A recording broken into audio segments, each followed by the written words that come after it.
Desde el Centro de Noticias de Caracol Televisión en Bogotá, esto es Noticias Caracol, edición del mediodía.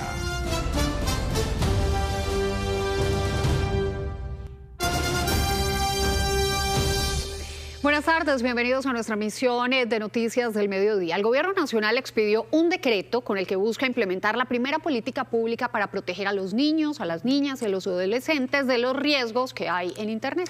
Sí, Alejandra, la nueva normativa establece obligaciones para las redes sociales, los colegios y las familias. Les vamos a explicar justamente los alcances de esta medida y además las voces de expertos en un tema tan relevante y sensible, no solamente para los menores, sino también para sus familias. Pues vamos a comenzar con Nicole Buitrago, que nos cuenta, Nicole, ¿cuáles son los principales cambios? Compañeras, muy buenas tardes. Pues este es el primer decreto que expide el gobierno para que Colombia inicie este largo camino hacia la regulación de plataformas y de entornos digitales seguros. Y por ahora lo que plantea son órdenes muy puntuales, tanto a esas grandes empresas de navegación como a los colegios. Vamos a empezar hablando de las obligaciones que tendrían las redes sociales y las plataformas digitales, la industria de tecnología. Pues van a tener que adaptar primero un diseño para proteger a los menores de edad y de la mano deberán eliminar, bloquear y reportar de forma inmediata a las autoridades estos casos de ciberacoso o de posible abuso sexual. También se habla de controles parentales eficientes que realmente sean cercanos a toda la población de padres y madres de familia. Y de esta forma pues viene un punto muy importante y es que deben evitar los hábitos adictivos, es decir, que los niños no tengan estos contenidos continuos o no sugieran publicidades que los dejen conectados por horas a un celular, el famoso algoritmo en redes sociales. Y por último les está pidiendo también que haya un mecanismo de verificación sobre la edad. Recordemos que frente a este tema todavía hay varios vacíos en estas grandes industrias tecnológicas. Pero para entender un poco más nos conectamos a esta hora con la ministra de las TIC, la doctora Karina Murcia. Bienvenida a Noticias Caracol, ministra, y quiero empezar preguntándole cómo realmente Colombia va a lograr que estas grandes plataformas digitales que hoy, por ejemplo, pues no logran verificar o filtrar la edad de estos niños en Internet, pues se sometan a estas obligaciones. Bueno, muchas gracias, Nicole. Buenas tardes para todas y todos. Un saludo especial en el estudio de Noticias Caracol. Así es, pues después de varios meses de trabajo logramos que el señor presidente firmara este decreto importante para proteger los menores de edad en Colombia y en este uso responsable también y seguro que tiene la misión el Ministerio TIC de hacerlo realidad. Pues hoy nosotros ya veníamos trabajando desde el Ministerio programas que buscaran mitigar pues este ciberacoso, ciberbullying, todo lo que se ven expuestos los niños y niñas en los espacios digitales. Pero hoy con este decreto, pues ya dejamos una ruta trazada, dejamos el avance de una política pública donde no es solamente el Estado el responsable, donde también están responsables pues las organizaciones de padres de familia con las cuales también trabajamos, la industria, como ustedes lo han mencionado, pues debatiendo en mesas de trabajo, debatiendo la importancia de proteger a nuestros niños y niñas en los entornos digitales. Pues hoy tenemos este decreto. Avanzamos también con el Ministerio de Educación porque también acá se contribuyó en mesas de trabajo con docentes que hoy pues en las aulas hacen uso de herramientas digitales. Queremos también que ellos tengan la garantía de que en la hora o la manera en que puedan abordar temas digitales pues exista una protección. Creemos en la importancia de seguir protegiendo los derechos de los niños y niñas y por eso pues hoy tenemos como resultado este decreto y es un avance importante para el ministerio. Ha sido, como vuelvo a mencionar, unos meses de mucho trabajo con equipos, con la CRC, también en un estudio que la CRC lanza en materia de protección para los contenidos de niños y niñas, demuestra que el 61% de los niños, niñas y adolescentes en Colombia entre los 14 y los 17 años usan plataformas digitales o tienen un dispositivo móvil en sus manos. Entonces yo creo que este también es un llamado para que los padres, vuelvo a repetir, tengan una protección a sus niños y niñas. Claro. y que esto es también pedagógico. Queremos también hacer un análisis en cómo los padres de familia a la hora y no estamos diciendo que vamos a regular en que cómo los padres pues van a hacer uso de esta manera en que están educando a sus hijos. Pero yo, por ejemplo, veo mucho en los entornos familiares que hoy los padres, pues, el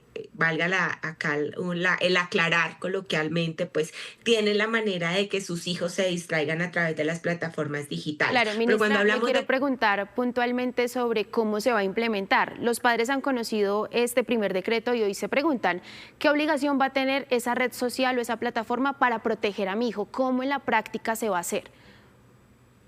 Claro que sí. Nosotros hemos trabajado, vuelvo a ser reiterativa con esto, con la industria, con plataformas digitales, con Meta, tuvimos un acercamiento, realizando pues cuáles eran estas necesidades de proteger a nuestros niños. Identificamos los controles parentales con Meta, Google, que se van a establecer en estas plataformas. Hoy en día los niños de 14 años ya cuentan con una red social. Hay países que han avanzado, por ejemplo, México la semana pasada ya también está haciendo las mismas mesas porque vio necesario proteger los derechos de los niños y niñas. Estados Unidos, Florida también avanzó, el Reino Unido, Singapur, Europa, se dio cuenta de que sí existe una exposición altísima a la hora de los niños interactuar con plataformas digitales. No estamos hablando de prohibir, porque en este momento, esto quiero aclararlo, en este momento este decreto determina unas medidas que van a avanzar en esta política pública, pero no estamos prohibiendo de que los niños hoy en Colombia no puedan hacer el uso de celulares o de redes sociales. Seguimos avanzando y esto también es un gran paso porque el Congreso de la República expidió la ley y en el 2025 hacemos cumplimiento a la ley 2489, que es la que se expidió en el 2025 y determinó que el Ministerio TIC, el Ministerio de Educación, debían tener acciones para seguir promoviendo esta protección de menores en los entornos digitales. Ministra, gracias por este espacio aquí en Noticias Caracol. Vale, a ustedes mil gracias. Pues hablando precisamente de la otra parte de la ley, también le prohíbe a estas plataformas y a los grandes medios de las plataformas de comunicación pues monitorear de forma masiva las comunicaciones en el país y habla de que no se puede debilitar esas medidas como el cifrado extremo en la plataforma de WhatsApp. También se prohíbe perfilar a los niños y jóvenes que estén en Internet y que no se rastree ni su ubicación ni tampoco los datos biométricos. Y por último, también determina obligaciones para los colegios. Deberán incorporar rutas de prevención y de atención contra el ciberacoso, pero también formalizar los talleres para la comunidad educativa, para los padres y profesores. Y por último, demostrar que estas medidas realmente sí están funcionando. Sí, Nicole, gracias. Y precisamente sobre este decreto ya surgieron las primeras reacciones. Juan Rafael Rincón, ¿qué dijeron al respecto las plataformas digitales y las redes sociales? Tatiana, ¿qué tal? Muy buenas tardes para usted y para todos los televidentes. Pues las reacciones precisamente no se hicieron esperar sobre lo que el decreto busca proteger a los menores de edad en entornos digitales. Por parte de las plataformas digitales como TikTok mencionan, abro comillas, la seguridad de nuestra comunidad, especialmente la de los usuarios más jóvenes, es nuestra prioridad, cierro comillas.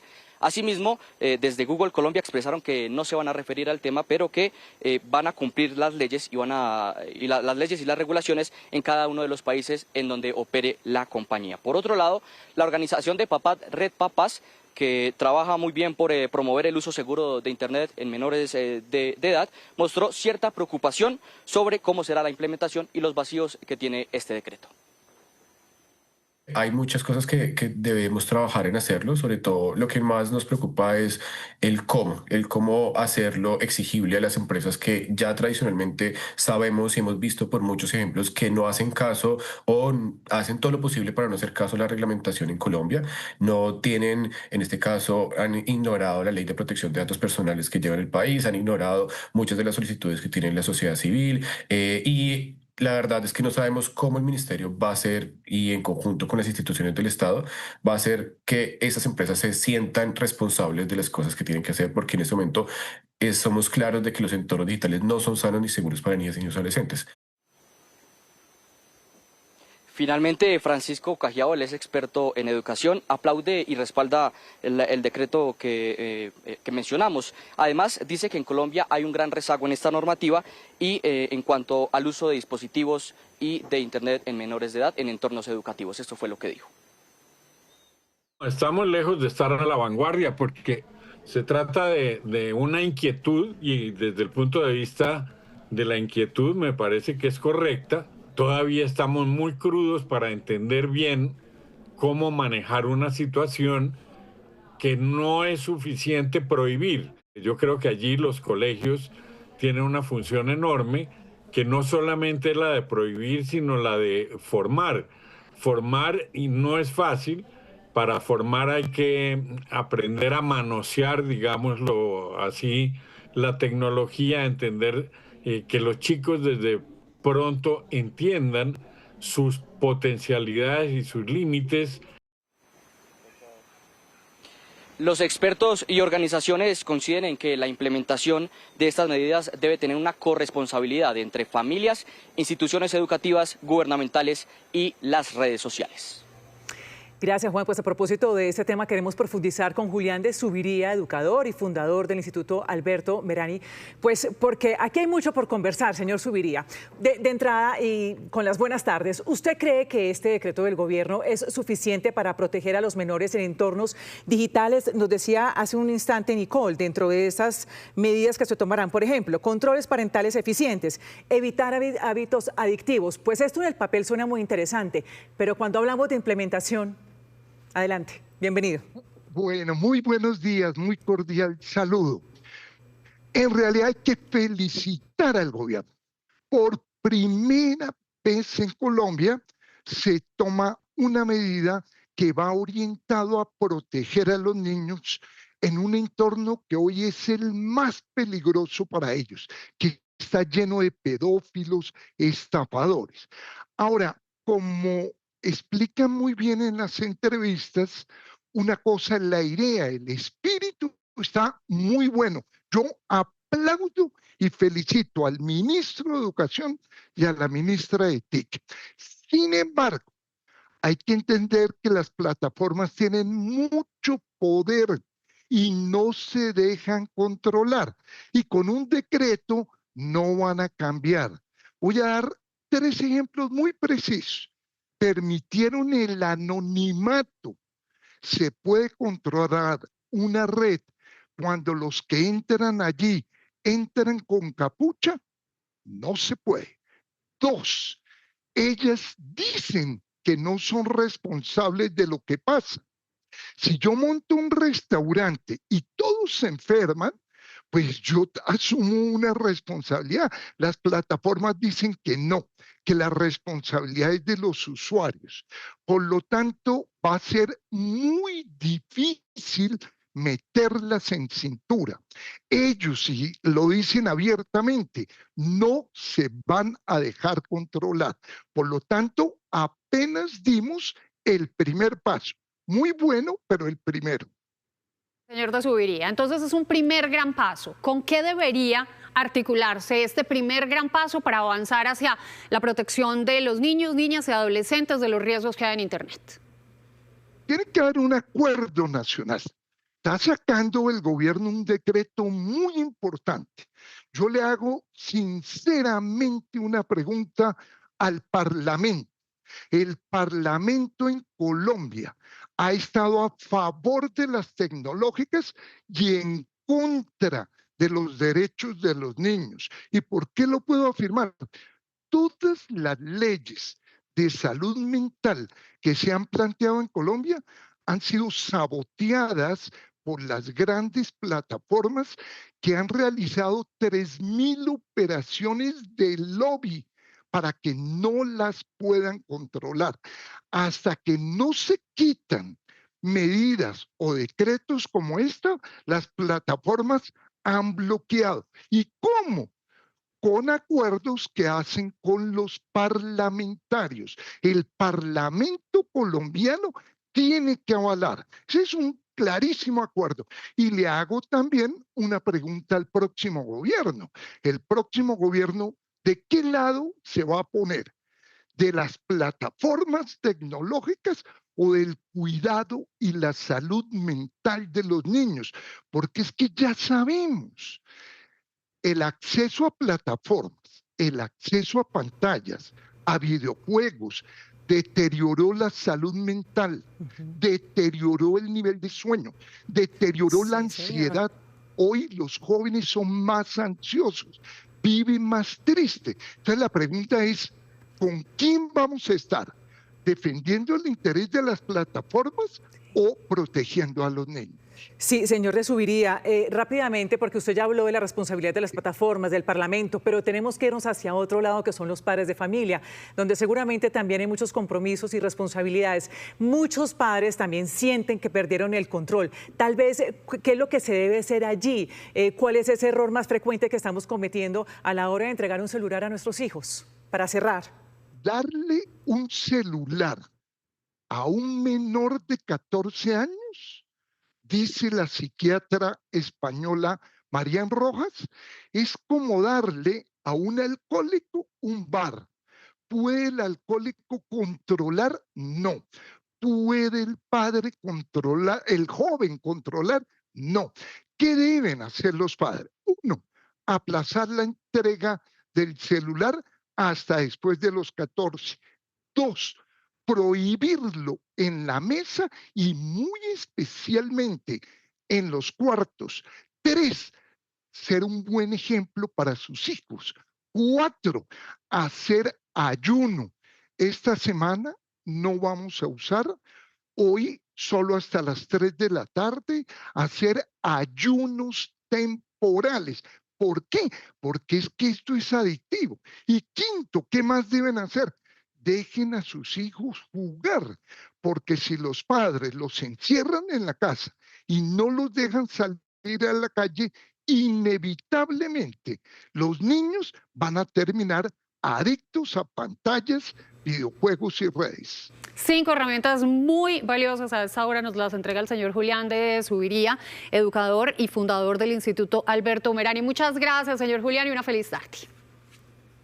A ustedes, felicitaciones por abordar estos temas. Y precisamente, señor de Zuviría, pues un reciente estudio del Laboratorio de Educación de la Universidad Javeriana puso de nuevo sobre la mesa esa inmensa preocupación por el uso constante de celulares en menores de edad. Más de 5 millones de niños aquí en Colombia están frente a las pantallas todos los días y cerca del 90% no tiene claro cómo protegerse dentro de las plataformas que visitan. La infancia sin celulares era así. Mi infancia fue salir a jugar en tierra, juguetes, la verdad, sin pantallas. Generaciones que ven con preocupación la realidad de hoy. La infancia ya no está marcada por las experiencias presenciales, como jugar con los amigos de la cuadra. A uno ve niños desde 2 años ya no le piden al padre un juguete y no es un celular.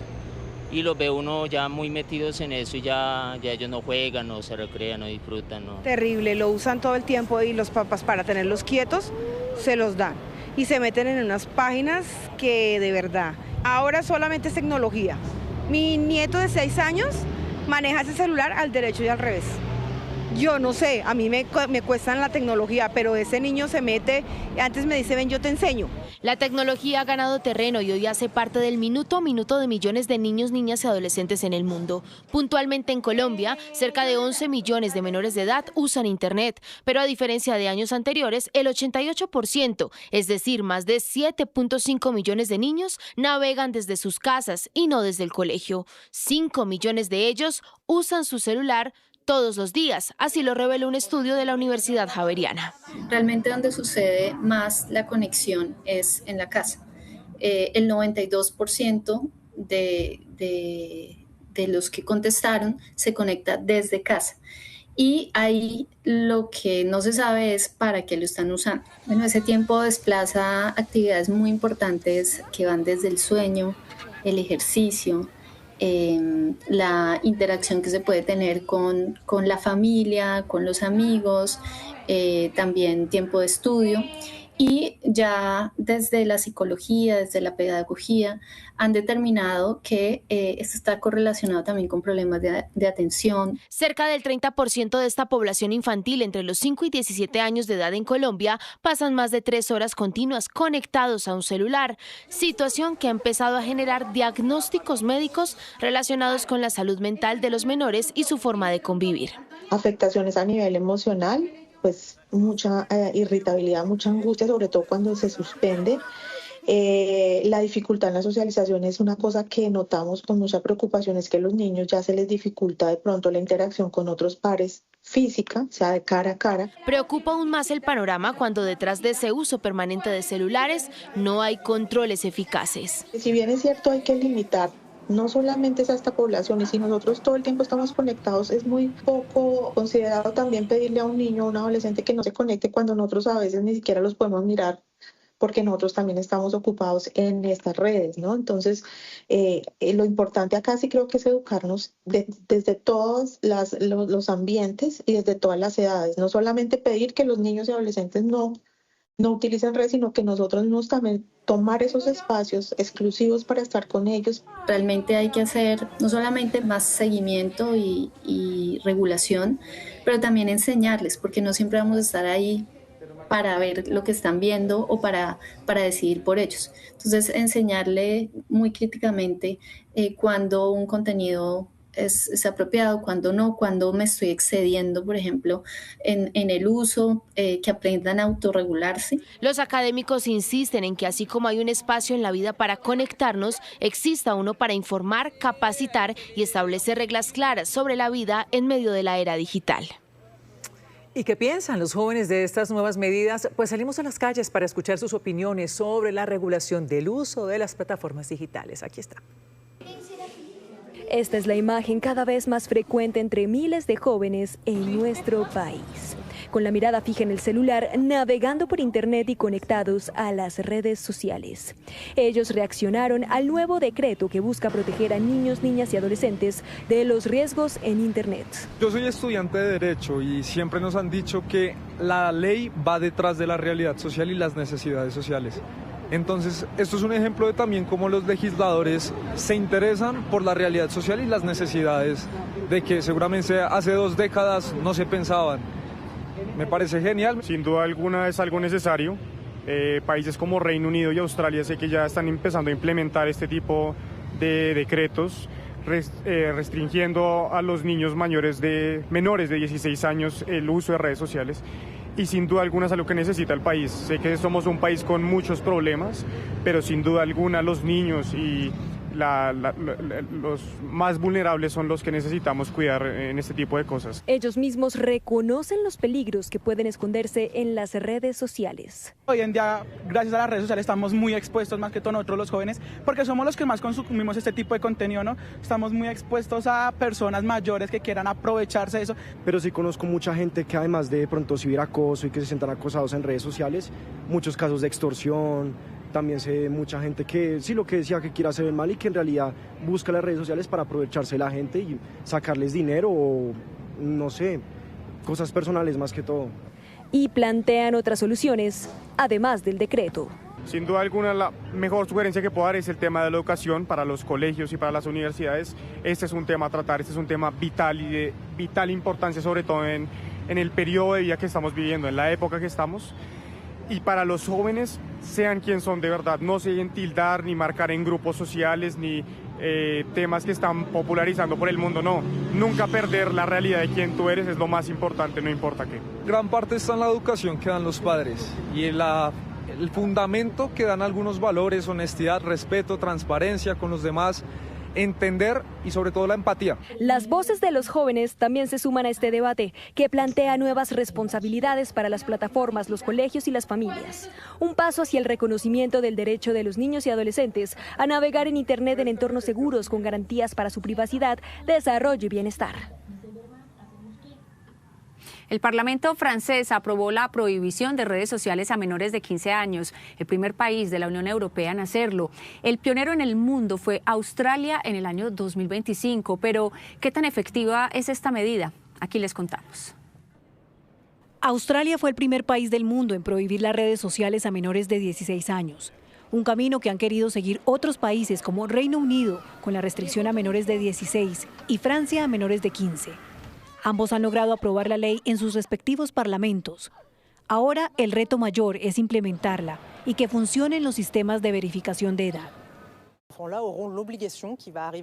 Estos menores tendrán la obligación en tu teléfono de justificar su edad y demostrar que son mayores de 15 años. Para ello deberán usar una aplicación sugerida por la plataforma. Se cerrará la cuenta en efecto. Si son menores de 15 años, la cuenta será bloqueada. Es una obligación de las plataformas.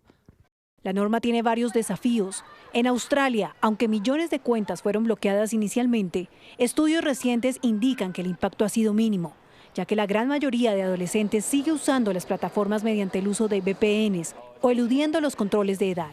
¿Y qué piensan los niños franceses de la norma? No lo sé, me gustaría seguir viendo las redes. Al principio no estaba de acuerdo porque corta los vínculos con mis amigos, pero por otro lado, al escuchar su punto de vista, creo que tienen razón.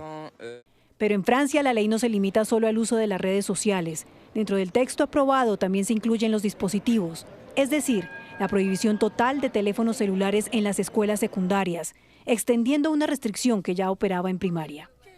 El uso de dispositivos electrónicos también está siendo regulado en el mundo. Según datos de la UNESCO, al menos 114 sistemas educativos de todo el planeta, es decir, el 58%, prohibieron el uso de celulares en las escuelas.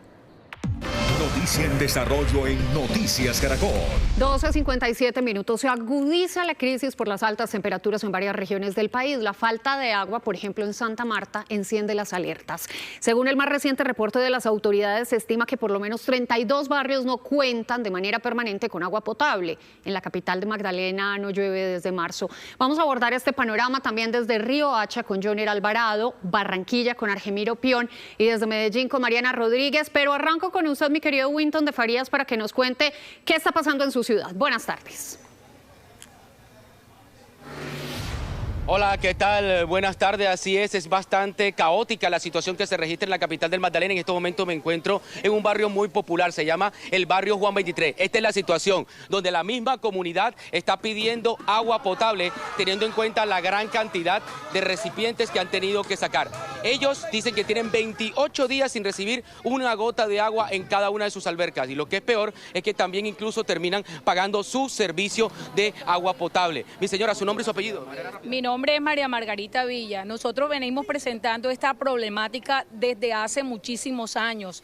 Nos toca comprar el servicio de agua de un carro tanque prácticamente todas las semanas porque el servicio no llega regularmente y necesariamente tenemos que jalar el poquito de agua que nos llega con una motobomba. Entonces estamos pagando doble servicio, el de la energía y también el del recibo de la luz, del agua, que está a paso y salvo, y solicité un servicio de carro tanque, me lo cobran en el servicio y no lo tenemos todavía. Muy bien, pero esta es la crónica que tenemos nosotros sobre la falta de agua en Santa Marta.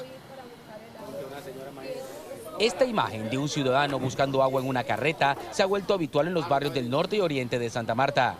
Y es que desde hace un mes y medio los problemas en el abastecimiento se han agudizado. Hay que ir a buscar agua por los lados de allá de Bastidas. Y pues mi mamá es una persona que es propiamente discapacitada, pero ella aún así, porque ella vive propiamente sola acá. Ahora estoy yo acá con ella en estos días ayudándola, pero imagínense estar en esta situación que el agua es tan indispensable para todo, para todo. Este es el río Piedras, uno de los mayores abastecedores de agua de la ciudad de Santa Marta. Como puede usted observar, su caudal apenas alcanza el 30%, lo que significa un desabastecimiento de cerca del 70% en lo que llega el agua hasta la ciudad de Santa Marta. Por eso, la crisis aumenta día a día. Comprar agua, con el agua de las bolsas, bajar el baño, porque como son cosas que uno no puede aguantar. No hay agua para servicios, para preparar el tinto, para llevar los niños al colegio. Es apremiante la situación. En 40 días ya se ve la necesidad. La falta de agua ha aumentado la compra de líquido crudo en recipientes. Algunas madres no volvieron a enviar a sus hijos al colegio porque en sus hogares no hay agua ni para lavar los uniformes, que están sucios. Mira, hay casualidad, míralos cómo están, que no se han bañado porque no tenemos nada de agua. Y como el Señor, cuando Él puede ponernos el agua, nos pone, y cuando no puede ponernos agua, no nos pone. Entonces, Esto es comprada, eso no es que nos va a regalar el agua, eso es comprada, agua de pozo. Es la verdad, compadre, a veces le toca a uno irse hasta sin bañarse, compadre, con este que sea agua. ¿Por qué? Porque no hay agua, compadre, ya tengo más de un mes que no llega una gota de agua aquí y ni pensamiento que llegue por estos días tampoco. Con carro tanques, la empresa de acueducto intenta abastecer de agua a la mayoría de los usuarios. La empresa que está haciendo para esto, ahora está utilizando medios alternos a través de carro tanque, en lo cual hemos distribuido alrededor en este mes de julio 1.200 metros cúbicos por este sistema. Adicional, estamos implementando estrategias de sectorización para ver cómo redistribuimos esta agua y sea más rápido su distribución. Adicional, también vamos a hacer unas campañas y vamos a pedir apoyo a las autoridades para hacer la desconexión sobre las ventas ilegales que hay sobre esta tubería que va por la vía alterna. Y es que en Santa Marta no llueve desde marzo pasado y las dos plantas de tratamiento de la ciudad trabajan con menos del 40% de su capacidad. Pues la situación en Riohacha es similar a lo que pasa en Santa Marta. Cientos de familias viven las consecuencias por la falta de agua y aseguran que las altas temperaturas asociadas al fenómeno del Niño han agudizado una problemática también histórica. En varios barrios el servicio de agua potable solo llega una vez por semana. Joner Alvarado, ¿cuál es la situación? Así es, buenas tardes para usted y los televidentes. Los saludamos a esta hora desde el barrio 17 de octubre. Esto es en la comuna 8 de Riohacha. Aquí los habitantes están sufriendo ante la falta de agua intensa. Ustedes observan cómo les toca reunir algunas pimpinas, abastecer, buscar algo de agua para poder llenar esos recipientes que ustedes observan allí, que están completamente vacíos, y por supuesto así abastecer sus viviendas y sus familias. Dicen que la peor dificultad que tienen es con los niños cuando les están pidiendo, les solicitan algo de agua. ¿Cómo es su nombre y actualmente cómo hacen ustedes aquí para abastecerse? Agarrándola del otro barrio, ahí luchando en la madrugada y en la tarde para poder traer un poquito de agua aquí a la comunidad. ¿Cada cuánto llega el agua a este barrio? Cada 8 días. Y llega 3, 4 horas y no alcanza a la comunidad de agarrar agua. Me toca de ponerle de aquí para allá a la comunidad agua para que se pueda abastecer. Ustedes observan incluso esta cantidad de mangueras, con estas traen agua desde otros barrios, pero les muestro en el siguiente informe el panorama general de lo que viven los habitantes de Riohacha. Baldes vacíos, tanques improvisados y recipientes sin agua reflejan la situación que se vive en algunos barrios y comunidades de Riohacha. Mientras el calor aumenta, conseguir agua para cocinar, asearse o simplemente calmar la sed se convierte en un desafío. Duramos a veces hasta 2 semanas, 3 semanas sin servicio de agua potable. También el fenómeno del Niño ha afectado toda esta situación que estamos viviendo, crítica, aquí en Riohacha, por el sistema de las empresas que no cumplen con lo que deben de cumplir. Con una sensación térmica que supera los 43 grados y sin lluvias significativas, cada gota adquiere un valor incalculable. Las familias almacenan el agua que reciben para que alcance durante varios días e incluso semanas. Se agarran de ahí, ¿no? Que los ríos de Memillo con ese fenómeno del Niño, que no hay agua, que no sé qué, entonces ¿qué se hace? Ya. Entonces uno sufre por ese lado porque es que no hay agua por ninguna parte. Tiene que madrugar la persona a las 12 de la noche. Yo tengo un amigo aquí. A las 12 de la noche tiene que levantar para poderla agarrar. Andamos seco, porque imagínate, sin lluvia y sin agua. Así que esa es la problemática que tenemos aquí en esta calle, en este barrio. Según el gerente de la empresa Aqualia, responsable del acueducto en Riohacha, el río Tapia, que abastece a la ciudad, mantiene su caudal, pero aumentó la demanda. Los efectos del fenómeno del Niño, las altas temperaturas, las brisas fuertes que se han sentido en las últimas semanas, secan el ambiente, aumenta la demanda de agua y por eso se siente que no es suficiente o han disminuido la cantidad de agua disponible. Lo que cambia es la demanda de agua mayor, pero la distribución o la disposición de agua sigue siendo la misma. Mientras aumentan las temperaturas y no se registran lluvias de consideración, miles de familias continúan adaptándose a una rutina marcada por el almacenamiento de agua y la incertidumbre sobre cuándo se normalizará el abastecimiento. Y otro efecto de las altas temperaturas en el Caribe es el aumento del consumo de energía, que subió un 11% en los 7 departamentos en la región. El alto consumo se observa tanto en hogares como en el sector comercial. ¿Cómo afecta esto el bolsillo de los usuarios? Argemiro Pion, buenas tardes.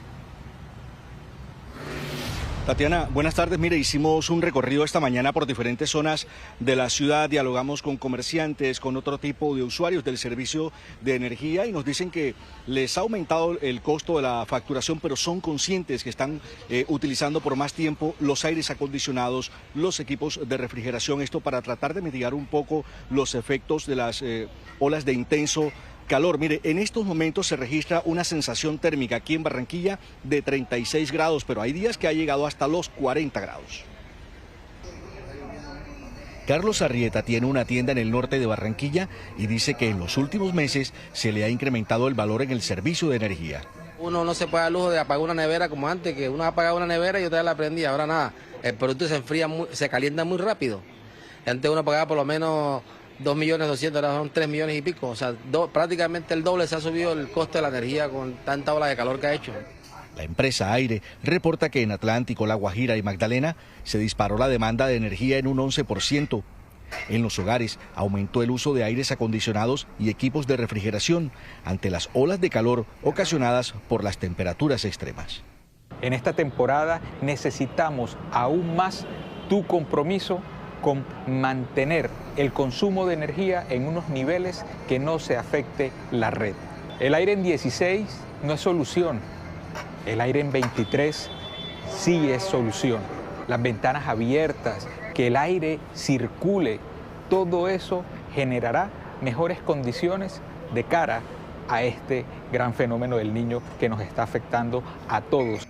En los departamentos de Bolívar, Córdoba, Cesar y Sucre también se registran afectaciones por las altas temperaturas. A pesar de que estamos en un fenómeno, igual no podemos dejar tampoco morir de la calor. Pero no es lógico que estando en un estrato 2 seamos más que afectados. En estos departamentos está implementando maniobras preventivas que incluyen cortes programados en algunos sectores para evitar sobrecargas. El fenómeno del Niño es ya una realidad en el Caribe. Estamos presenciando altísimas temperaturas y eventos atmosféricos fuertes como tormentas eléctricas y vendavales. La demanda eléctrica está presentando crecimientos superiores al 11%, muy por encima del promedio nacional.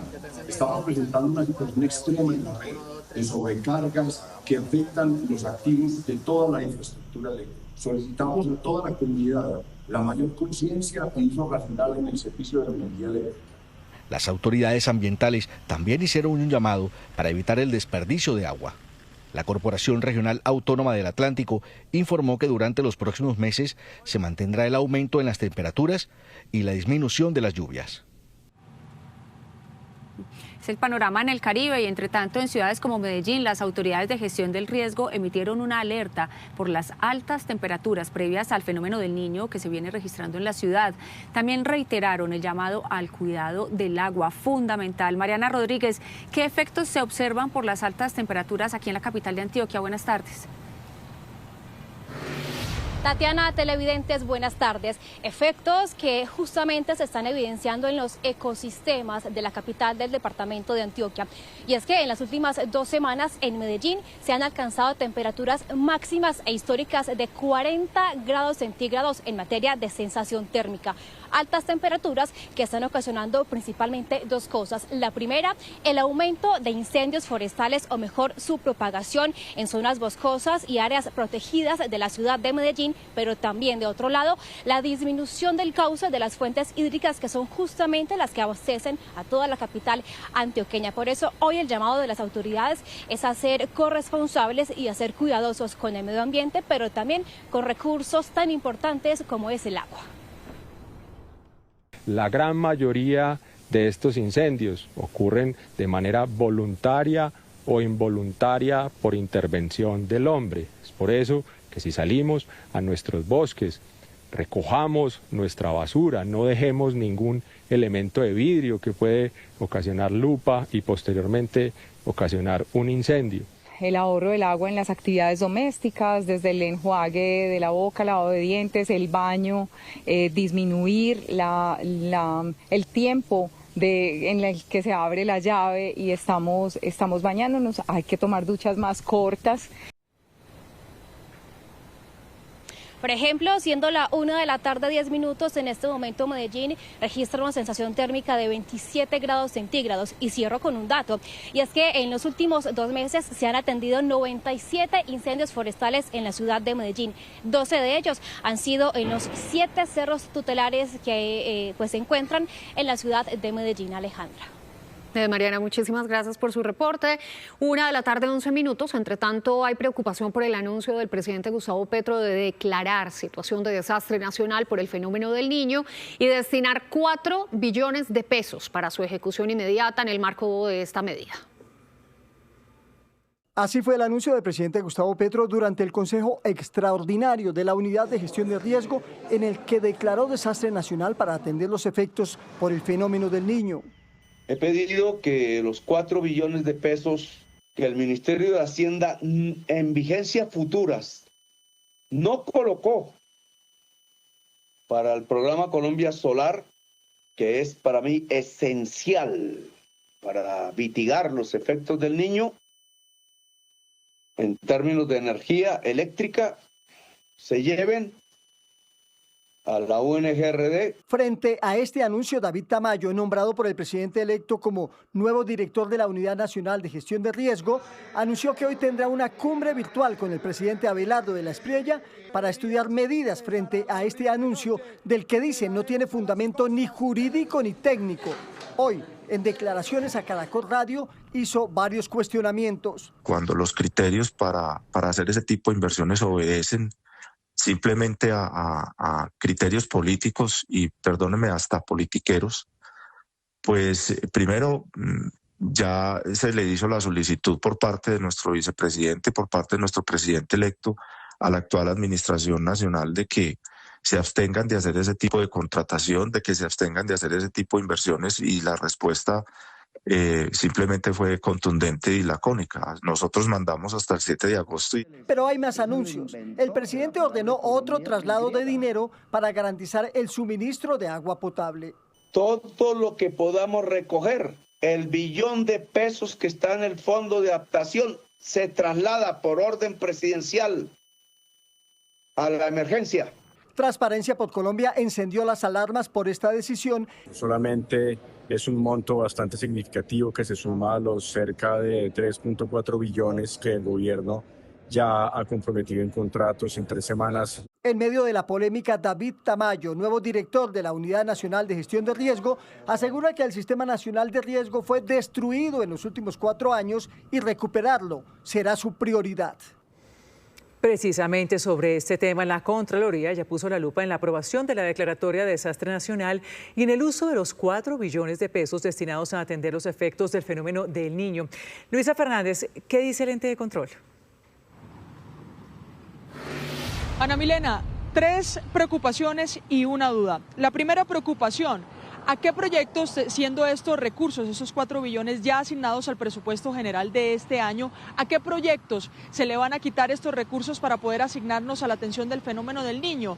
Y si quedarían en riesgo o no esos proyectos que quedan sin recursos. La segunda preocupación: ¿cómo se va a ejecutar? ¿Hacia qué sectores se van a asignar y de qué manera o bajo qué categoría de contratación? Recordemos que la Unidad de Gestión de Riesgo tiene una contratación especial que es una contratación rápida por emergencia. Y la tercera preocupación de la Contraloría es, por supuesto, si estos recursos se van a asignar al próximo gobierno o a este gobierno. Sobre todo la preocupación está porque este gobierno, la Unidad de Gestión de Riesgo, ya tiene una atención que no ha realizado y es la de la emergencia registrada durante este primer semestre. Esto dijo la Contralora Delegada. ¿Cuál es el traslado exactamente que se va a hacer? ¿De qué proyecto, de qué programa se va a hacer este traslado de los 4 billones de pesos? Tenemos un anuncio general el día de anoche, pero necesitamos verificar exactamente de qué rubro va a salir este presupuesto y por qué se va a sacar de este presupuesto. Es decir, ¿Se va a afectar algún programa o no? Y de otro lado, vamos a verificar que estos recursos que se van a trasladar de 4 billones de pesos, según lo que se informó anoche, para la Unidad Nacional de Gestión del Riesgo, que se destinen específicamente para atender el fenómeno del Niño. ¿Tiene o no tiene la capacidad la unidad de gestión de riesgo? Es una de las preguntas de la Contraloría, ya cuando tiene una emergencia por atender y no ha atendido integralmente, que es la del Frente Frío de este inicio de año, y además, ¿cómo va a ser el uso de esos recursos? El presidente de la República, nos han informado, está a puertas de firmar este decreto. Bueno, y mientras se resuelven todas esas preguntas, Luisa, pues los diferentes sectores siguen padeciendo los estragos del clima. Los ganaderos reportaron hoy millonarias pérdidas relacionadas con inundaciones en unas zonas y en otras zonas, pues por la ola de calor. Henry González nos cuenta qué tipo de pérdidas se registran. Alejandra, buenas tardes. Pues Fedegan, el gremio de los ganaderos del país, reporta que el total de las pérdidas hasta este momento por causa del clima son 12.860 millones de pesos. ¿En qué están representados? Principalmente en ganado, miles de cabezas de ganado por pérdida de peso. Ahí nomás ya van 11.339 millones de pesos en pérdidas, pero también la reducción en la producción de leche, que está evaluada en 1.522 millones de pesos. También hay 3.104 cabezas de ganado que murieron, y también, escucha esta cifra, 266.000 animales que han tenido que ser desplazados. Y por si faltara poco, pues 1 millón de hectáreas de tierras que están afectadas por el clima. ¿En dónde se están presentando todos estos problemas? Principalmente en Bolívar, Sucre, Santander, norte de Santander, como también en Casanare, Arauca y Caquetá. Pero hay contrastes en el clima y los perjuicios que están generando. De esto nos habla el director de planeación de Fedegan, como también de los temores que tienen frente al fenómeno del Niño que ya se avecina.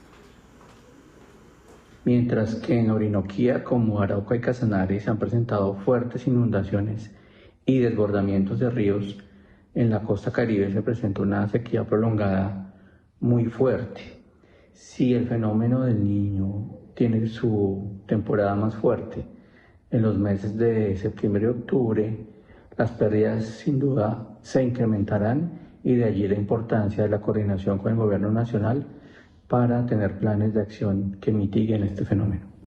3 peticiones concretas tienen los ganaderos del país para el gobierno, tanto este gobierno saliente como el entrante. La primera, que sean reestructurados los créditos que tenían tasa diferencial, porque pues hay muchos ganaderos que ya tienen dificultades para pagarlos. En segundo lugar, que se les devuelva el IVA que pagaron por insumos agropecuarios. Y finalmente, que se otorguen líneas de crédito con tasa de interés preferencial para todos los afectados por esos desórdenes del clima en Colombia.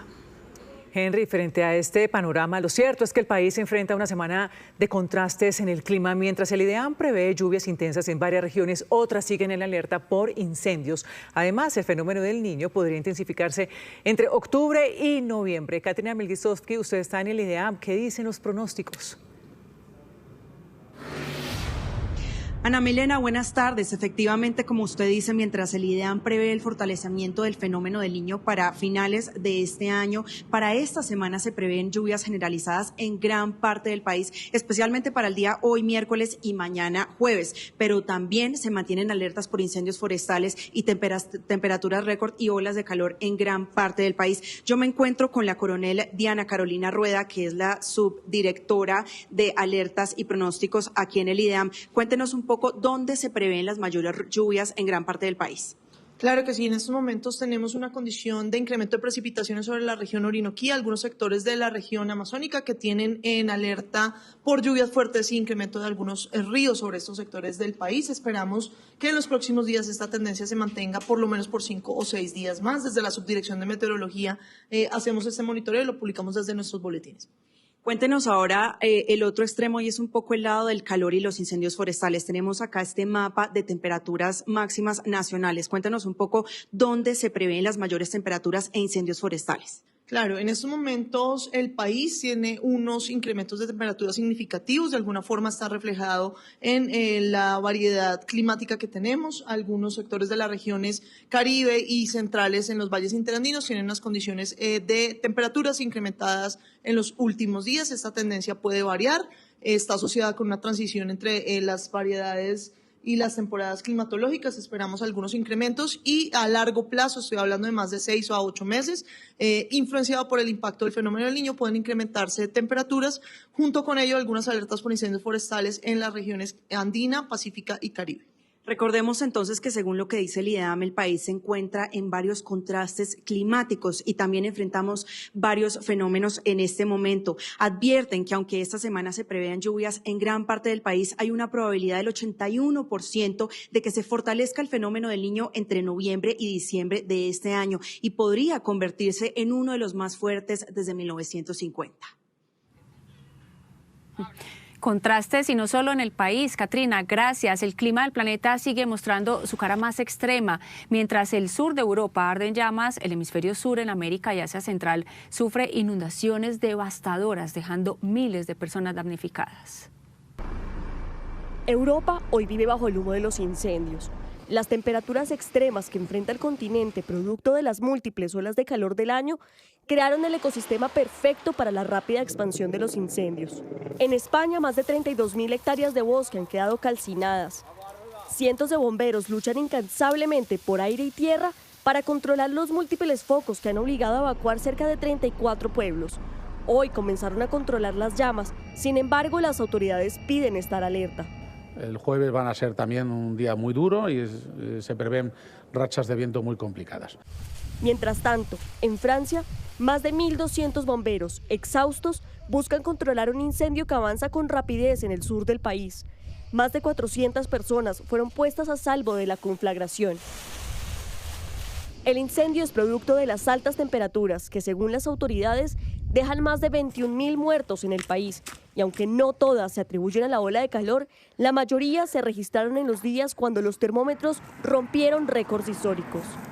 En Sicilia, Italia, las llamas alimentadas por las altas temperaturas y los vientos secos han provocado la evacuación de cientos de personas y el cierre de varias vías principales debido a la baja visibilidad por el humo.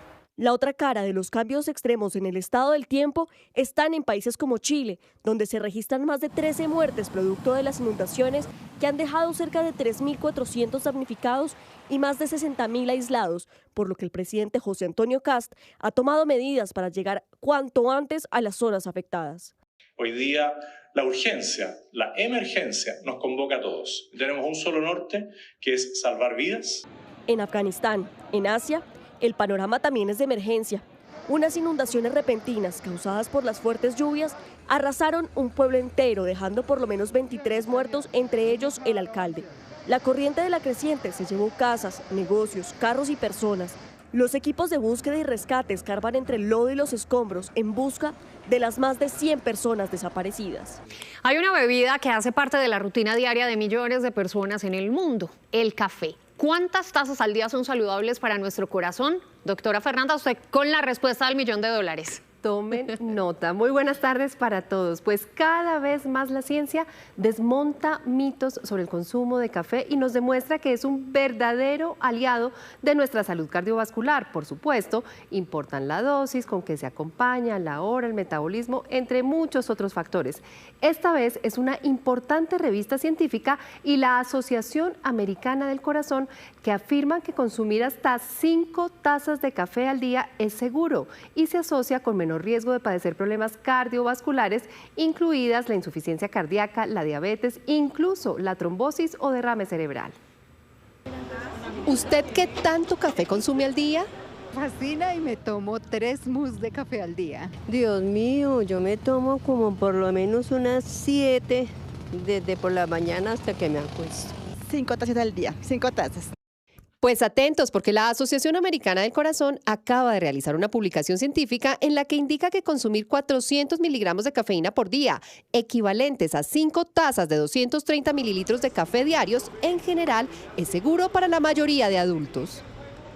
La cafeína y otras sustancias, no solamente la cafeína, tiene efectos vasodilatadores, es antiinflamatorio, tiene efectos antiinflamatorios, tiene efectos antioxidantes y efectos antitrombóticos. Entonces se convierte prácticamente en una sustancia que es vasculoprotectora. Sin embargo, la publicación es clara en explicar que dosis más altas de cafeína, como las que se encuentran en bebidas energizantes, pueden tener efectos dañinos para el corazón y deberían evitarse. A medida que se aumenta el consumo de dosis y se acumula la cafeína, puede haber efectos adversos. Estos efectos adversos son, digamos, temblor, dolor de cabeza, deshidratación, y puede tener taquicardia, y puede tener algunas otras consecuencias, ya arritmias con dosis muy altas. Adicionalmente, tenga presente que no todas las fuentes de cafeína son iguales. Bebidas como el té, el chocolate, gaseosas, incluso medicamentos pueden aumentar la cantidad de cafeína consumida a diario. Pero además de la dosis, el doctor Darío Echeverry, líder del Departamento de Cardiología de la Cardio, explica que como cualquier sustancia, la cafeína también tiene contraindicaciones. En migrañas es preferible no dar o tener mucho cuidado con el consumo de café. En pacientes con taquicardias, con enfermedades de la tiroides, sobre todo el hipertiroidismo. En mujeres que tienen enfermedad fibroquística de la mama, el embarazo, porque la cafeína, por ser tan hidrosoluble, pasa rápidamente por la barrera placentaria y le llega al feto y puede el feto tener taquicardia. Entonces, lo otro son problemas digestivos, colon irritable, gastritis. Aunque las personas responden diferente a la cafeína por factores como la edad, el metabolismo e incluso la genética, también la preparación y el acompañamiento del café podrían alterar sus efectos. Entonces, el consumo de café, lo que se ha recomendado es, entonces, en cuanto a cantidad, 3 a 5 tazas de café al día. Café fresco, recién hecho, y lo que es cuando se mezcla con leche puede alterar la absorción y preferiblemente sin azúcar. ¿Y qué pasa con el descafeinado? El café descafeinado no es que no tenga cafeína, tiene 10 veces menos cafeína. Tiene rastros de cafeína, pero tiene otras sustancias como estas sustancias antioxidantes, tiene sustancias antiinflamatorias, de tal manera que el café descafeinado también tiene efectos benéficos, pero nunca como un café con cafeína. Los investigadores son cautelosos e insisten en que a pesar de los beneficios cardiovasculares no existe una estrategia única para el consumo sano de café y que se debe seguir estudiando el impacto de la cafeína en el cuerpo. Otro mito desmontado es que las personas con problemas cardíacos no pueden tomar café. El doctor Echeverry nos explicó que pacientes recién operados, después de infartos, con hipertensión, pueden tomarse su cafecito. Por supuesto, hay que tener esas condiciones de base bien controladas y quienes sí deberían tener mayor precaución y discutirlo con su médico tratante, insisto, son aquellos con arritmias. Feliz tarde, Ana Milena. Queda claro, doctora Fernanda. Gracias. Feliz tarde. 1:40. Las autoridades capturaron en las últimas horas al presunto responsable del homicidio de Celeste, la niña de 2 años que murió tras un ataque a bala contra la tienda de uno de sus familiares en Polo Nuevo, Atlántico. ¡Justicia! ¡Justicia por Celeste! Este ha sido el clamor de los habitantes de Polo Nuevo Atlántico desde que conoció la noticia del asesinato de Celeste, la pequeña de 2 años que recibió un impacto de bala en la cabeza disparado por delincuentes que atacaron el negocio de sus familiares. Los niños no se tocan, los niños se respetan. ¡Justicia! ¡Justicia! ¡Justicia por Celeste! Que hagan justicia por mi niña porque esto no se puede quedar. Ella no era mal, nosotros no somos mal, simplemente sí, por querer salir adelante tenemos nuestro negocio. Y la justicia, según las autoridades, ya se está aplicando. El gobernador anunció que en Barranquilla fue capturado el presunto homicida cuando pretendía huir hacia Bogotá. Queremos manifestar nuestra complacencia por la rápida reacción de nuestras autoridades de policía que capturaron ya al homicida de la niña Celeste, que realmente fue un hecho doloroso. Con fotografías que han colocado en redes sociales, familiares de Celeste la recuerdan como una pequeña agradecida por todo, hasta segundos antes de su muerte. Incluso yo le estaba dando a ella su comida, como a las 7. Y ella me dijo, gracias mamá, pero yo no sabía, porque ella me lo decía.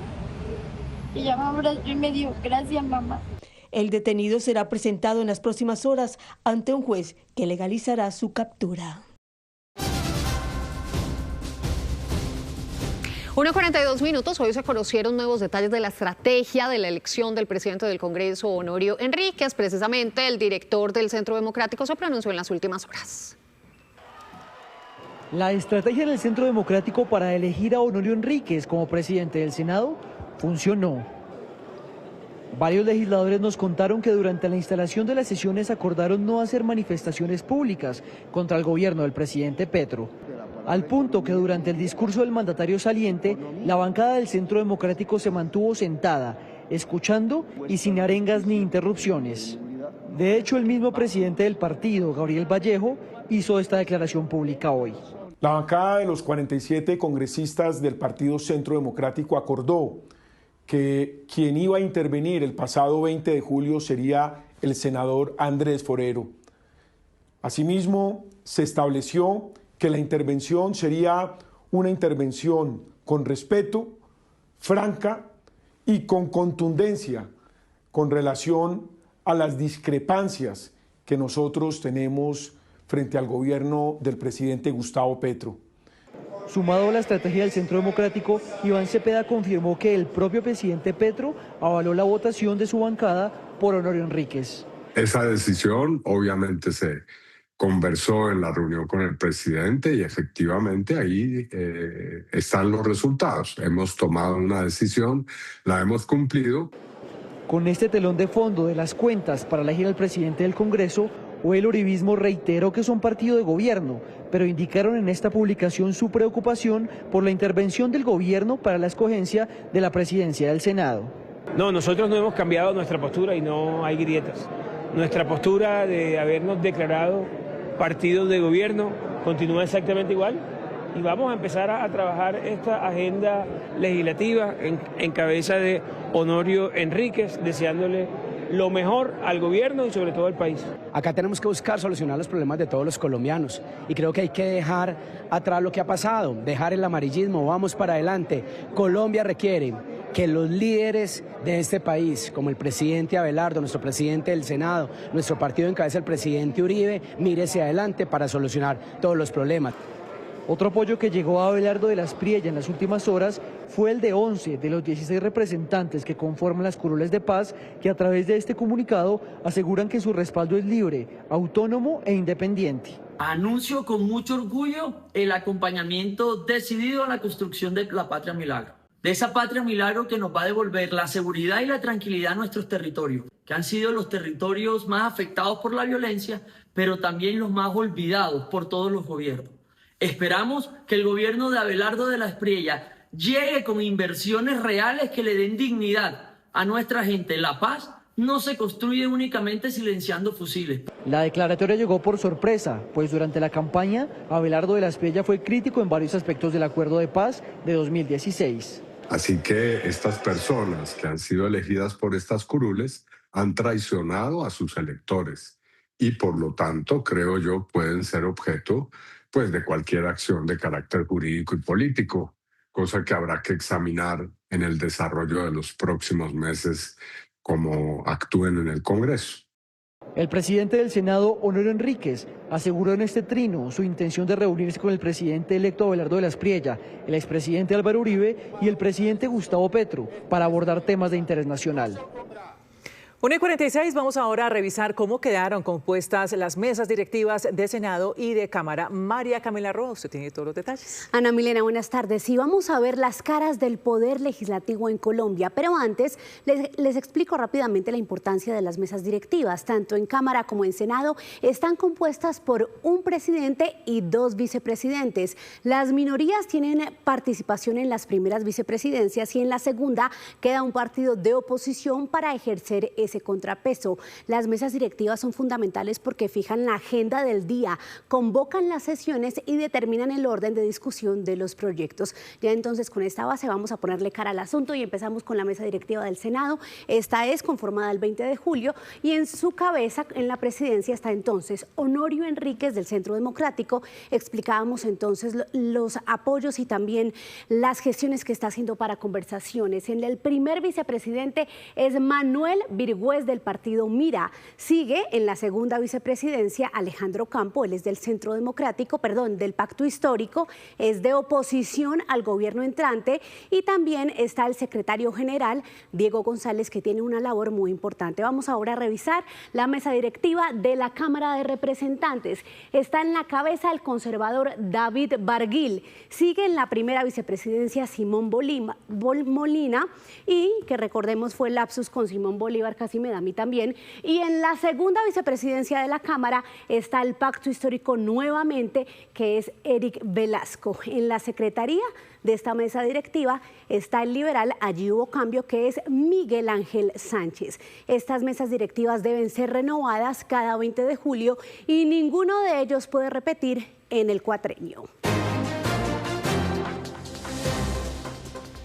Miles de familias venezolanas duermen en carpas frente a sus residencias esperando que se realicen los trabajos de reconstrucción de sus viviendas.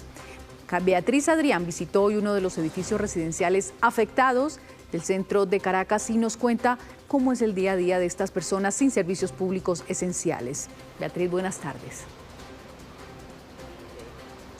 Hola, muy buenas tardes, Margarita. Como tú bien lo describías, hoy visitamos uno de estos 41 campamentos que hay en la ciudad capital, pero este específicamente es al lado de las residencias donde estaban ubicadas sus viviendas, y es que no pueden ingresar y están esperando esa luz verde por parte de las autoridades y de las personas técnicas que están evaluando cada una de las grietas, las columnas, que prácticamente algunas están partidas, y por eso no pueden ingresar a sus residencias. Entonces, ¿cómo viven? Viven en carpas, viven prácticamente sin agua potable, esperando que los ayuden con algunos alimentos para poder darle a los niños, por ejemplo. Hoy visitamos uno de estos campamentos y esto fue lo que nos contaron las personas que allí habitan. Cientos de carpas y toldos les dan abrigo a un centenar de personas que residían en los urbanismos OPPE del centro de Caracas. Necesitamos ayuda, porque la gente piensa que porque nosotros estamos aquí y eso se ve bonito por fuera, nosotros no necesitamos, sí necesitamos, porque adentro es otra cosa. Cada uno de los 3 edificios de estas residencias tienen 296 apartamentos y sobre todo los pisos inferiores presentan daños considerables en paredes y columnas, pero muchos de sus habitantes entran y salen del lugar durante el día a pesar del riesgo, aunque la mayoría duerme en las carpas. Bueno, ellos dijeron que lo iban a arreglar, hicieron una inspección y bueno, ahí estamos esperando que lo solucionen. Pero no es mentira, es verdad, porque hay muchas redes en TikTok que dicen que es mentira. Por fuera se ven bien, pero hay que entrar adentro para que vea que no es mentira, porque uno no está aquí porque uno quiere estar. Aseguran que hasta la semana pasada recibían comidas preparadas, ahora entran a cocinar en sus viviendas y salen de nuevo al campamento. Las cientos de familias que pernoctan en este lugar quieren una solución rápida pero también duradera. Denuncian que la empresa contratista que había levantado la información renunció y las inspecciones comenzaron desde cero. Lo más difícil es el día a día de cientos de niños y adultos mayores que en silla de ruedas, coches, deben dormir, asearse e ir al baño sin tener lo esencial, el agua. Nos estamos enfermando por la broma de los carros, el polvo, la lluvia. En medio de las dificultades y el miedo transcurren los días de estos niños que juegan dentro de las calientes carpas, esperando que muy pronto puedan rehacer sus vidas como la tenían antes de que ocurrieran los terremotos. Estos urbanismos dependen del Ejecutivo Nacional, pero hoy también visitamos centros de acopio donde están recibiendo la ayuda que viene de Colombia. Hasta allá fue nuestro compañero Saúl Noriega y nos trae los detalles de cómo están reempacando estas ayudas y hacia dónde van dirigidas. En un galpón de 1000 metros cuadrados, prácticamente copados por insumos y donaciones, funciona como centro operativo el Banco Alimentar de Venezuela, que se ha dado a la tarea de canalizar la ayuda humanitaria tanto nacional como internacional. Nosotros hemos logrado ya recibir, clasificar más de 1000 toneladas de insumos en general, no solo alimentos, sino también bebidas, como te digo, insumos médicos, alimentos para animales, ropa. 30% de la ayuda ha llegado desde Colombia y así se puede evidenciar en este centro ubicado en Guatire, Estado Miranda. Se espera que la alianza con organizaciones colombianas genere el envío diario de 2 tractomulas. Los 26 bancos de alimentos de Colombia y la ABACO, su ayuda ha sido especial, generosa, solidaria, organizada. Una ayuda que no solo se agradece a nivel institucional. Cuando tienes la posibilidad de interactuar con los conductores de las gandolas, a mí me gusta preguntarle, ¿usted es colombiano, es venezolano? Son colombo-venezolanos. Y se sienten tan orgullosos de que su día haya sido trasladar esa ayuda. Es significativo. Los voluntarios representan un eje fundamental. Unas 900 personas han cumplido con diversas tareas en las últimas semanas, sin importar su afectación directa o indirecta por la tragedia. Conmovedor, porque eso que sientes tú, eso que siento yo, eso que sentimos todos, era exponencial, era replicado, un efecto multiplicador. Insumos y artículos que no solo representan números, sino que llevan consigo una carga emocional en la atención de la necesidad. A pesar de la gran ayuda humanitaria que ha recibido el Banco Alimentar de Venezuela, dicen que esta situación apenas comienza. Por ello mantienen el llamado a la donación, tanto nacional como internacional. Desde Guatire, Estado Miranda, Saúl Noriega, Noticias Caracol. Bueno, y en otras informaciones, Venezuela, el gobierno de Delcy Rodríguez ha confirmado 3 muertes en el estado de Anzoátegui por hantavirus. Este virus que es transmitido por roedores ubicados en zonas rurales, no en zonas urbanas, y que no se contagia de persona a persona. También han dicho que están estudiando otras 2 muertes en el estado Barinas, pero esta vez de personal médico, y todavía no se confirma si se refiere al hantavirus. Margarita. Beatriz, gracias por el reporte. La solidaridad de los colombianos sigue convirtiéndose en ayuda. La campaña liderada por los medios aliados del país ya ha permitido enviar 160 toneladas de asistencia humanitaria hacia Venezuela. Camila Olaya, ¿cuántas más saldrán esta semana y cómo avanza esta operación? 60 toneladas de ayudas más serán enviadas esta semana, demostrando que la respuesta de los colombianos sigue creciendo, pero esto gracias a esta campaña liderada por más de 15 medios de comunicación aliados, el Banco de Alimentos y la Cruz Roja Colombiana. Hay que recordar que ya se han recibido cerca de 193 toneladas de ayudas, de estas 160 han sido enviadas, pero eso se ha reflejado, por ejemplo, en estos kits que están viendo en este momento. Alimentos, colchonetas, pañales, también alimentos para animales han sido enviados al país vecino venezolano. A propósito, padre Daniel Saldarriaga, ¿cómo avanza esta movilización solidaria y qué es lo que más se necesita en este momento? Pues la generosidad de la gente nos está permitiendo tener productos que hoy les están haciendo falta en Venezuela. Allá a las despensas donde están recogiendo los productos que la gente ha donado y que les han llegado desde el mismo país de Venezuela y desde fuera, ya no están tan abundantes. Nos han pedido el favor de seguir apoyando. Por eso nos fuimos ayer con una tractomula, se van esta semana otras 2 tractomulas. No es fácil el camino a recorrer, se demoran casi una semana en llegar hasta Caracas, pero gracias al esfuerzo que han hecho los bancos de alimentos de Colombia, hemos podido recoger muchos productos y gracias a la generosidad de la gente, a través de www.bancodealimentos.org.co, hemos visto que donar es fácil. Y las donaciones generosas de los que ya han ayudado y de los que vuelven a ayudar hacen posible que sigamos comprando productos para llevarles lo que necesitan. Sí, señor, entonces 2 camiones van a ser enviados durante esta semana con algunos de estos kits que en este momento estamos viendo entonces en la línea de ensamble que se están preparando. Esta campaña no para. Usted puede donar a través de la página web www.bancodealimentos.org.co, pero también lo puede hacer a través de www.cruzrojacolombiana.org. Camila, en otros hechos del mundo, ya hay fecha para el inicio del juicio contra Nicolás Maduro y su esposa Cilia Flores en Nueva York. En esa ciudad permanecen detenidos desde su captura y extracción por parte de Estados Unidos el pasado 3 de enero y enfrentan 4 cargos federales, entre ellos narcotráfico. Alejandro Rincón de la Alianza Informativa Latinoamericana nos cuenta cuándo empieza. Sobre el mediodía de este miércoles, hora local de la costa este de los Estados Unidos, despegó la tercera audiencia de seguimiento al caso en contra de Nicolás Maduro y Cilia Flores de Maduro, un procedimiento en el que el magistrado a cargo de la causa, Alvin Hallerstein, acordó la propuesta hecha conjuntamente por la defensa y por la fiscalía para una serie de fechas claves de cara a la presentación de mociones requeridas antes del inicio de la fase de litigio, que por ahora ha sido programada para el 1 de junio de 2027. En este contexto, la Fiscalía y la Defensa han propuesto al magistrado Hallerstein que se den 2 rondas de mociones previas al juicio. Primero, unas relacionadas con la inmunidad. La defensa de Nicolás Maduro trata de demostrar que no hay jurisdicción, que Estados Unidos no tiene los argumentos ni la base legal para enjuiciar al exdictador venezolano. Adicionalmente, se espera que en este contexto, el próximo 17 de noviembre, haya una audiencia de argumentos orales para resolver este asunto de la inmunidad.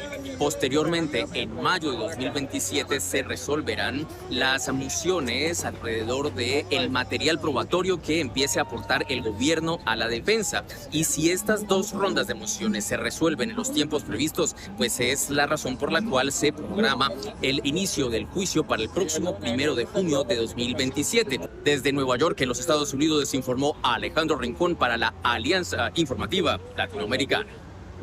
Gracias por seguir con nosotros. Continuamos con las noticias. Giro radical hacia una política de seguridad con el ingreso de Colombia al escudo de las Américas. Según el gobernador de Antioquia, Andrés Julián Rendón, se reactivarán los bombardeos contra alias Calarcá e iniciarán pilotos de aspersión de cultivos ilícitos. Que tiene el presidente Abelardo con el gobierno de Estados Unidos, habrá unas mayores capacidades para combatir el crimen y el delito. Que tiemblen los criminales. Nosotros le definimos a él 19 objetivos de alto valor de las distintas estructuras de FARC, ELN, Clan del Golfo, el MESA, que necesitan urgentemente ser neutralizados bien por la vía de las armas, bien por la vía de la justicia, para quitarle a mis paisanos esa pesadilla del crimen. También significa que rápidamente retomarán los bombardeos o asumirán mejor, porque nunca lo hizo el gobierno saliente, contra alias Calarcá y sus secuaces, así como el establecimiento de un piloto de aspersión con drones en el enclave cocalero que infortunadamente tenemos en el Bajo Cauca, norte y nordeste de Antioquia. ¿Qué va a pasar a partir del 7 de agosto? ¿Cuáles son esos criminales que tendrán ese foco de las autoridades y de este comando especial? Le hemos pedido una acción, una arremetida puntualmente en contra de alias Calarcá. Saben ustedes que este bandido fue responsable del asesinato de numerosos soldados y policías en lo que ha acontecido infortunadamente en los últimos 4 años. De cuenta del activo capaz total, las FARC crecieron en Antioquia un 70%, el Clan del Golfo un 60%, y hay que priorizar también criminales de estructuras como las del ELN y el MESA. El MESA que aparece, infortunadamente, como si fuera un pequeño grupo delincuencial, aun cuando tiene armamento de largo alcance. ¿Y qué va a pasar puntualmente con los bombardeos a alias Calarcá y estructuras del Clan del Golfo? Nosotros le pedimos puntualmente bombardeos y acciones contundentes contra alias Calarcá, por quien el gobierno americano ofrece una recompensa de hasta $5 millones, pero el gobierno que termina, como le ha tenido pisada la cola por la connivencia estrecha que infortunadamente tejieron desde unidades de inteligencia hasta el mismo presidente de la República que ordenó liberarlo hace cerca de 2 años. Esperamos que una muestra, un estreno de la política de seguridad del presidente Abelardo sea bombardear a este criminal y a los secuaces que delinquen acá de sus estructuras del Frente 36 y cuarto de las FARC. Y a propósito del escudo de las Américas, uno de los casos de cooperación militar es el de Ecuador con Estados Unidos. La ONG Human Rights Watch está reportando múltiples violaciones en el marco de esa cooperación y resultados que son dudosos. Es un informe de más de 100 páginas en el que la ONG Human Rights Watch hace una evaluación en detalle de lo que califica como una alianza peligrosa y con abusos, la de Estados Unidos y Ecuador, presentada por ambos gobiernos como una ofensiva en contra de los carteles bajo el llamado escudo de las Américas. Este es un informe que detalla no solamente que en el marco de la colaboración entre Estados Unidos y Ecuador la situación de seguridad no ha mejorado en Ecuador, a 2025 un crecimiento nuevamente de la tasa de homicidios del 40%, sino que está generando graves violaciones de derechos humanos. Juanita Gubertus es directora para las Américas de Human Rights Watch y relata cómo en operaciones conjuntas Estados Unidos y Ecuador han violado derechos de ciudadanos. una de esas en marzo de este año en un asentamiento cerca de la frontera con Colombia, y que el Comando Sur presentó a través de varios videos en sus redes sociales. Supuestamente era contra el grupo narcotraficante Comandos de Frontera, pero la ONG muestra fotografías de la propiedad que realmente sería una finca lechera, con una casa donde producían queso, un corral e incluso fotos de las personas que habrían sido detenidas y torturadas. La detención arbitraria de 4 colombianos que fueron luego torturados de una manera aterradora, luego liberados cuando la Fiscalía en Ecuador encontró que no existía ninguna evidencia para mantenerlos detenidos. Esta ofensiva militar, sostiene Gubertus, enciende las alarmas de lo que no puede ocurrir en Colombia una vez se integra la coalición americana contra los carteles y al llamado Escudo de las Américas. Entonces yo haría un llamado, sin duda, al nuevo gobierno colombiano a que garantice que cualquier colaboración con el gobierno de Estados Unidos en materia de lucha contra el crimen organizado realmente fortalece capacidades de judicialización. El reporte también detalla que entre enero y marzo 3 embarcaciones pesqueras muy cerca de Ecuador fueron atacadas con drones y que individuos que estaban armados y que portaban uniformes con la bandera de Estados Unidos detuvieron a pescadores. 2 de la tarde, 21 minutos. La Corte Suprema de Justicia reveló una preocupante radiografía del aumento de los reclamos por servicios negados por la nueva EPS. El alto tribunal ordenó cumplir las tutelas desacatadas en un plazo de 60 días. ¿Qué muestran las cifras y qué dicen los pacientes? Les contamos. Un preocupante diagnóstico hizo la Corte Suprema de Justicia sobre la nueva EPS. Además de los problemas financieros, operativos y jurídicos, advierte sobre la gravedad del incumplimiento a los pacientes. Con miles de servicios negados, el alto tribunal evidenció que los reclamos aumentaron en 19.358. Ninguna de las tutelas se le está dando cumplimiento debido a que Nueva EPS tiene una deuda muy grande con los prestadores. Por ende, no es el hecho como los pacientes con las tutelas que piden traslados, piden citas con especialistas, piden medicamento, pues no existe ninguna que estén dando cumplimiento. Y lo que siempre he venido diciendo, desde el 20 de diciembre, el régimen subsidiado en el Cesar está sin recibir ni siquiera una acetaminofén. La Corte evidenció que hay reclamos por citas negadas que llegan a los 72.720. También negación de la tecnología en salud con 64.709 casos y negación del servicio de salud con 45.255 reclamos. Para el alto tribunal, este panorama es evidencia de la crisis y por eso ha ordenado que en 60 días se cumplan las órdenes de los jueces a través de las tutelas. Esto está grave. La cita, porque es que como no le pagan a las clínicas, pues las clínicas a su vez no le pagan a los especialistas. Los especialistas ya no quieren atender pacientes porque ya les deben más de 4, 5, 6 meses. Realmente esto, vuelvo y repito, esto es una crisis histórica. Ellos dicen que la UPC es suficiente. Si la plata es suficiente, ¿por qué no se está garantizando el derecho fundamental a la vida? Parece que aquí hay una omisión de socorro de parte del Estado, de la nueva EPS. Ante esta crítica situación para algunos usuarios, la solución es pagar, pero no todos tienen los recursos. ¿Qué hicieron con la plata? Hay que investigar, porque la plata tiene que ser. Todos los contribuyentes que somos parte del sistema de salud hemos pagado oportunamente. El Estado ha hecho los ingresos normales. Entonces, ¿dónde está la plata? Esto también hay que investigarlo, esto es gravísimo. Los pacientes claman el cumplimiento de sus tratamientos, ya que literalmente la espera está matando a muchas personas. 2 de la tarde, 57 minutos. Gracias por seguir con nosotros. Si está pensando en comenzar a ahorrar, este es el momento. Las entidades financieras están ofreciendo tasas de rentabilidad atractivas por sus depósitos. Se trata de las llamadas cuentas remuneradas, que lideran una competencia agresiva para captar dinero de los colombianos.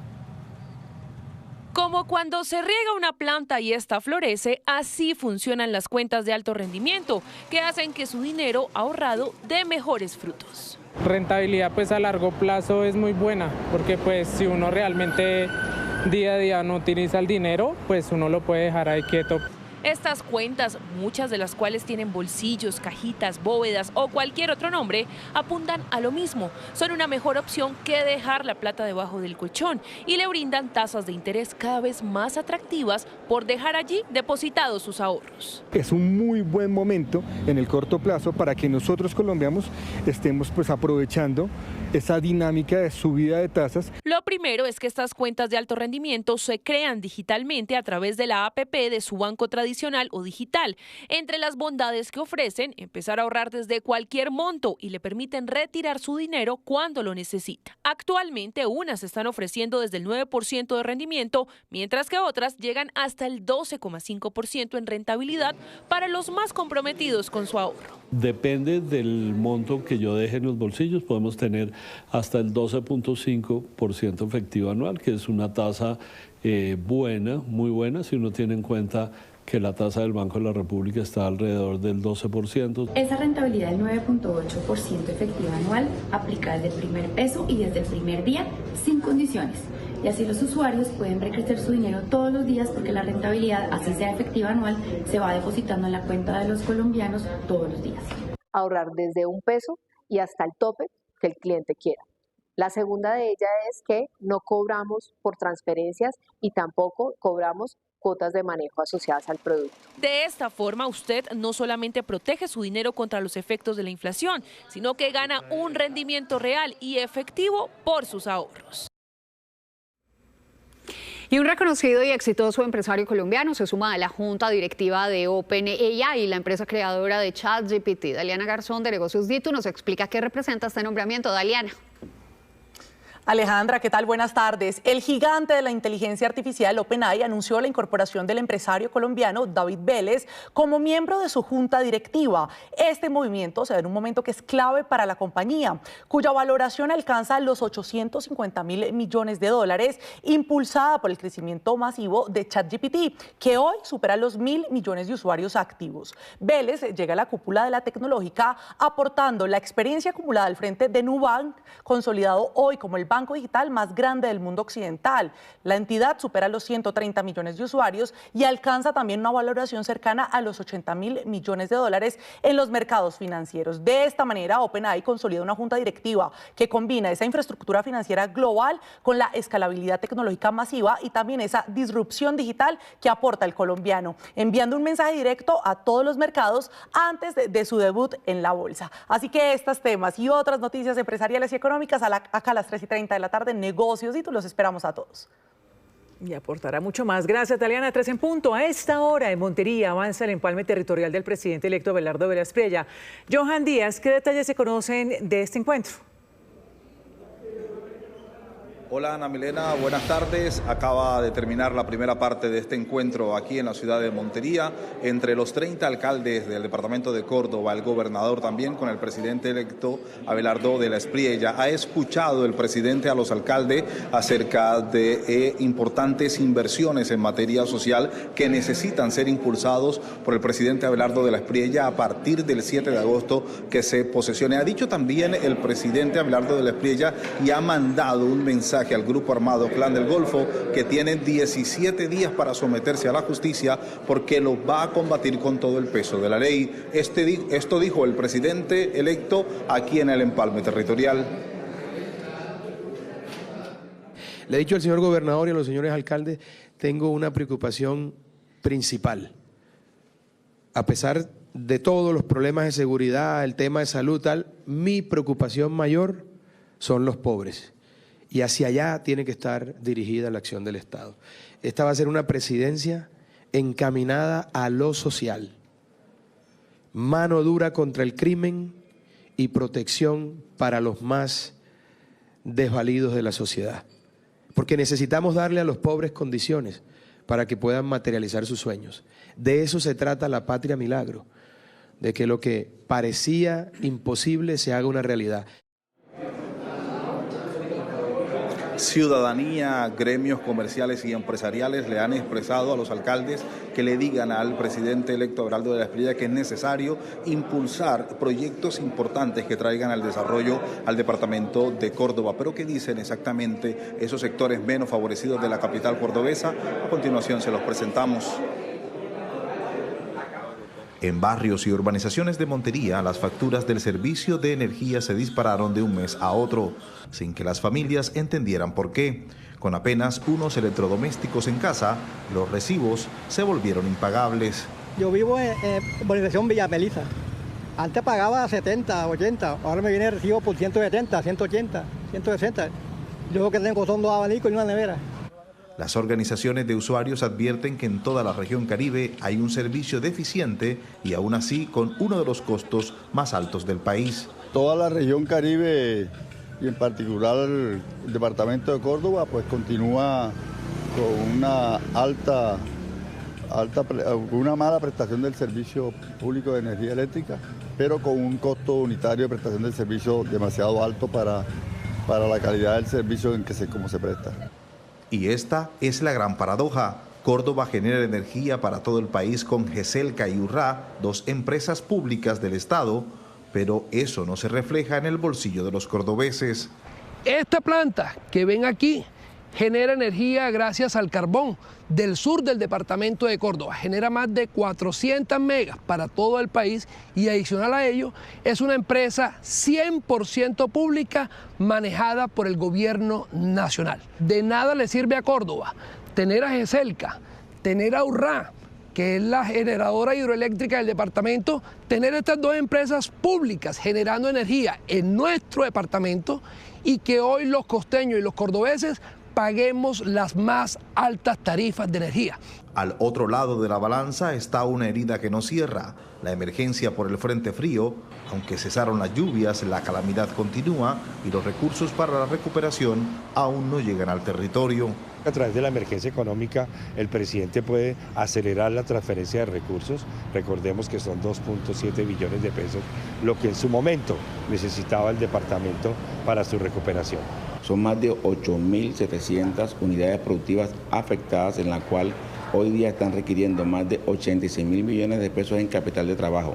No solamente estamos hablando de lo que ellos perdieron con ocasión de la emergencia climática, sino de lo que ellos necesitan para recuperar la tierra y que vuelva a ser productiva. Tarifas impagables en un departamento que genera energía y una recuperación que quedó a medias.